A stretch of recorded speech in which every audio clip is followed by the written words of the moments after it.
Now in today's video we're going to be comparing the 2016 Nissan Rogue with the 2017 Nissan Rogue to kind of compare the differences between the two models. As you can see, starting it up, you can see there's a difference in even the daytime running light design.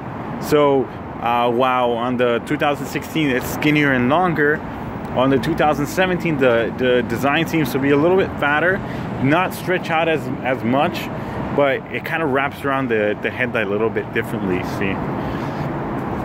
Now for 2016, the Nissan Rogue did feature a V-Motion grille and a mesh grille as well. But now for 2017, the V-Motion is a little bit more pronounced, so it actually looks quite a bit different now.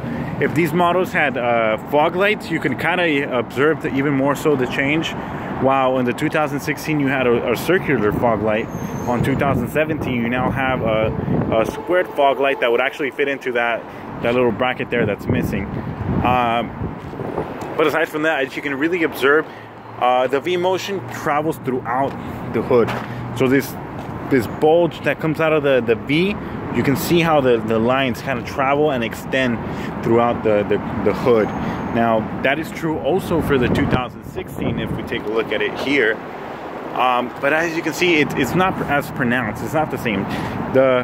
While the 2016 Rogue looks a little bit softer, as you can see, with these nice, fine curvy lines, when you come to the 2017, it's more muscular looking, angular type of design. So it definitely helps with the vehicle look a little bit more aggressive in it. Now we're comparing two similarly equipped models. The only difference between the two is one has a roof rack and side blinker lights on the side mirrors, while one does not have a roof rack or the side blinker lights. But besides that, they're very similarly equipped models to kind of really illustrate the changes between the two. If we look at the one right next to us side by side, you can see these are a little bit closer together in equipment. The side mirrors are the same,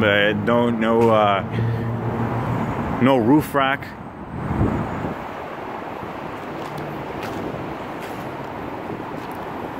Now we're going to compare the interior in just 1 second to observe the changes, but just taking a quick look from the front end, you can see how the one on the left side being the 2017 and the one on the right side in this instance, the 2016, how the 2017 really does look more modern. It's really a good step forward, more aggressive looking, more premium design. Now as we travel to the back of the vehicle, that's where we see even more changes. Now again, we are comparing two similarly equipped models, so that should really to really illustrate the difference between the two. As you can see here on the back of the 2016, the bumper, the rear end is quite different. You have different tail lights, while in the 2017, the tail lights actually are they appear to be a little bit bigger, a lot more red. They're a little bit tinted, so they look darker, a lot less clear plastic, and a lot more colorful, deep colors. As you can see, the bumpers are actually quite different. While on this one, you'll see a line that travels throughout. On this one, you see a little bit more angles, more curves, a line that travels out that way. There's a rear diffuser now versus just the regular look of the old one. So again, both are very attractive models. Both again are going to be good-looking vehicles of 2016 and 17, but the 2017 does, of course, bring a more attractive-looking package. And you can kind of observe it a little bit well. So this is the best way to really differentiate the two, to see them side to side. You observe the changes, you see which one's which. The one on the left side, the silver one, being the 2016, and the one on the right now would be the 2017. Again, Nissan really did a good job with this vehicle and its interior. So let's go ahead and open up the interiors now so we can observe that. Right now we're taking a look at the 2016. Now some of those nice soft touch plastic, soft touch leather and everything are still here in the 2016, so you're not losing out on too much. But what is hugely different is this shifter. You see, on the 2016 you have your regular park, reverse, neutral, drive, and low gears, while on the 2017 you'll have that plus an adjustable gearing ratio. The wheel design is completely different. You'll see the seats here. These are a little bit softer, but they're also a little bit more prone to dirt. They're very attractive, comfortable, but once you step into the inside of the 2017, you'll see the changes. Now, even stuff like the center console has actually changed quite a bit.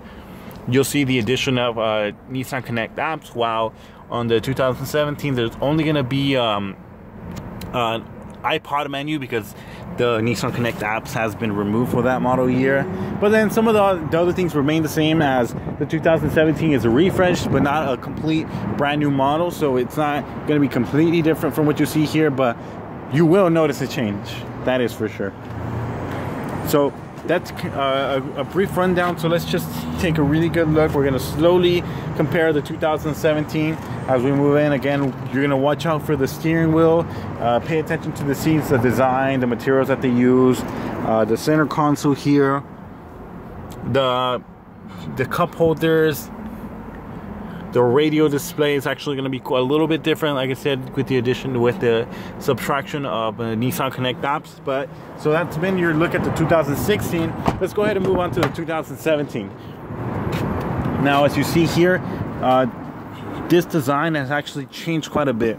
So more so observe that vehicle. It seems to have it has like this the type of design, while on their older model it's not as nice looking.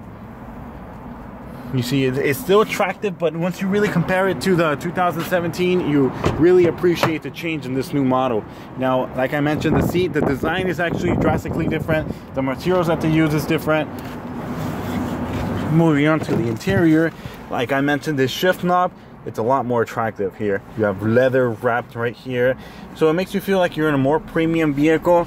You have your park, reverse, drive in, and D. And then to the left of it, you'll have the ability to shift gears if you want to. Now, going back to the audio system, like I mentioned, instead of apps, you now see the iPod menu. That is because there is no more Nissan Connect apps. Moving on to the center console, you see you have this nice, attractive, leather-wrapped console with the stitching type of design here. So that stitching that Nissan puts throughout the armrests and everything, the design travels over here to the panel right in front of the passenger. And now the biggest difference, the difference you're gonna appreciate the most, the steering wheel. So this is the interior piece that really makes a huge difference. Again, I mentioned in a different video how the steering wheel really feels more premium. Even though it's not the leather wrapped steering wheel, you definitely appreciate the change in steering wheel. So a lot more attractive design. It's reminiscent of kind of a mix between the Infinity's wheels on the Q50 or the new 2017 GTR with a flat bottom steering wheel. You really appreciate the change. So that pretty much wraps up the differences there. And one final thing before we wrap this up is actually the knobs on the air conditioning are actually different. On the 2016, they're a little bit more recessed, they're a little bit harder to touch. On this one, it's easy to grip it. Again, something small, you might not notice it, but definitely something that's there. But that should wrap up the differences here. Let's just quickly take one more look at the seat and the steering wheel. So that's going to wrap up our in-depth look at the 2016 versus 2017 Nissan Rogue. For more information on the different trim levels, S, SV, SL, and even the Platinum grade that's new, make sure to subscribe to the channel and check out the videos for more in-depth features walkthrough. Again, this is 2017, and that's a 2016 model.